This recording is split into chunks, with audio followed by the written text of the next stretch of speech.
হে everyone, কি অবস্থা সবার? নতুন আরেকটি ভিডিওতে সবাইকে স্বাগতম। তো আঁকার প্রথমেই পেন্সিল স্কেচ না হলে কিভাবে কি করতে হবে বোঝা মুশকিল। তো পেন্সিল স্কেচ করে নিচ্ছি আমি, এটাকে একটু দ্রুততার সাথে দিচ্ছি কারণ স্কেচটা তেমন আমার কাছে আমার ইম্পর্টেন্ট মনে হয় না। যদি আপনারা শিখতে চান বা কিভাবে আমি স্কেচ করি আপনারা দেখতে চান তাহলে অবশ্যই জানাবেন, আমি সুন্দরভাবে আরও স্লোলি দেওয়ার চেষ্টা করব।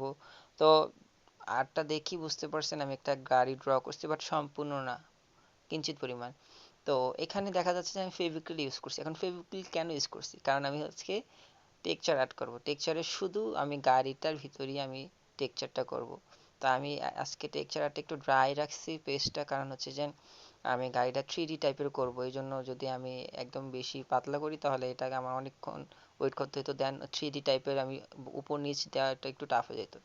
তো যেহেতু একটু ড্রাই টেক্সচারটা করছি সেই জন্য আমার আগে গাম বা ফেভিকুইলে গ্লুটা ব্যবহার করতে হয়েছে, না হলে টেক্সচারটা ক্যানভাসে বসতে একটু টাফ হয়ে যায়। এই জন্য আমি আগে ঘামে অ্যাপ্লাই করে নিয়েছিলাম, দেন আমি আমার মন মতো করে আমার হচ্ছে যে টেক্সচার অ্যাপ্লাই করছি। তো যেহেতু একটু 3D টাইপের, দেন হচ্ছে যে গাড়িটাকে শুধু টেক্সচার করছি, তাই এখানে এত ডিটেলিংস দেওয়ার মতো স্কোপ থাকে না টেক্সচার আর্টে।